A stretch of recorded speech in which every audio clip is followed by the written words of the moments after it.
నేను పంపించలేదండి. మీకు ఇక్కడ క్లారిఫికేషన్ ఇచ్చేస్తాను. నాకు ఏ కాన్స్టిట్యూన్సీ పోటీ చేయాలి, నేను ఎమ్మెల్యేగా పోటీ చేయాలి, ఎంపీగా పోటీ చేయాలి ఎప్పుడు నేను ఎక్స్ప్రెస్ చేయలేదు. ఎవరి దగ్గర కూడా నేను ఎమ్మెల్యేగా పోటీ చేస్తాను ఇప్పుడు వరకు ఎప్పుడు నేను విన్నారా? లేదు కదా, నేను ఇవ్వలేదు. ఎప్పుడు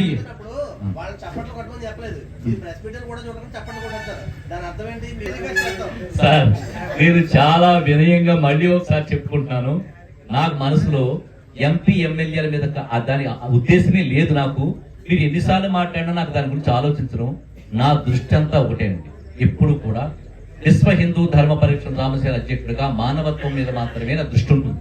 రెండోది రాజకీయ లబ్ధి, అలాగే సమస్యల పరిష్కారం, అలాగే నిధుల యొక్క విస్తృతి ఎలా ఉందని ప్రజల్లోకి తీసుకెళ్ళడం, వాటి మీదే దృష్టి పెడతాను తప్ప మీరు అడిగే క్వశ్చన్ మీద ఎప్పుడు పెట్టానండి. ఎందుకంటే అసలు నాకు దాంతో పనిలేదు.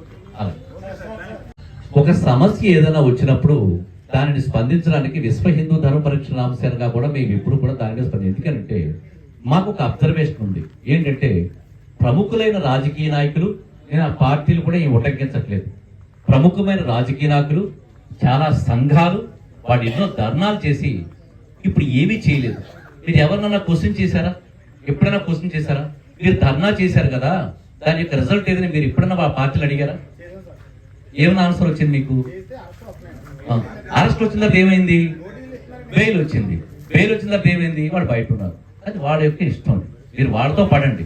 నాకేంటంటే నాకు సంబంధం లేనిది, సమస్యాత్మకంగా ఉండేది, మాకు ఎక్కడైనా మేము అబ్జర్వ్ చేసిన దాని మీద దీని మీద స్పందించవచ్చా లేదా అనేది నాకు ఒక ఆలోచన ఉంది. దాని ప్రకారం ఎవరు వినండి, మీరు మట్టా మంగరాజు గారు అడిగే ప్రశ్న కాదు మీరు అడిగేది. ఢిల్లీలో ప్రధానమంత్రి నరేంద్ర మోడీ గారు అడిగే క్వశ్చన్ అది.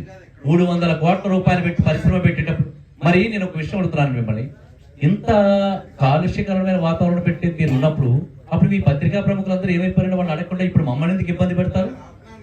మాకేం ఇబ్బంది లేదు. మాకు మీరు అలా కాదు, మీరు రాయడం ఒకటే కాదండి, మీరు రాయడం ఒకటే కాదు, నేను ఇప్పుడే రాజకీయ ఆరోగ్యం చేస్తున్నాను. నాకు దాని మీద సంబంధించి నాకు అధిష్టానం నుంచి ఏ రకమైన ఇన్స్ట్రక్షన్స్ రాలేదు. అలాంటప్పుడు మీరు అడిగిన ప్రశ్నలకి నేను స్పీడ్గా స్పందిస్తాం కరెక్టేనండి. అది ఇప్పుడు నాకు తల్లిదండ్రి ఉన్నారు, మాకు నేను చిన్నోడు, ఇంకా ఈ విషయంలో చిన్నోడు, మాకు తల్లిదండ్రి ఉంది, అధిష్టానం వరకు ఉంది, వాళ్ళు స్పందిస్తారు. మీరు దీని మీద మాట్లాడడం కరెక్ట్ కాదు. అది ఇంక ఇలాంటి క్వశ్చన్ మీరు అడుగుతూనే ఉంటారు సార్.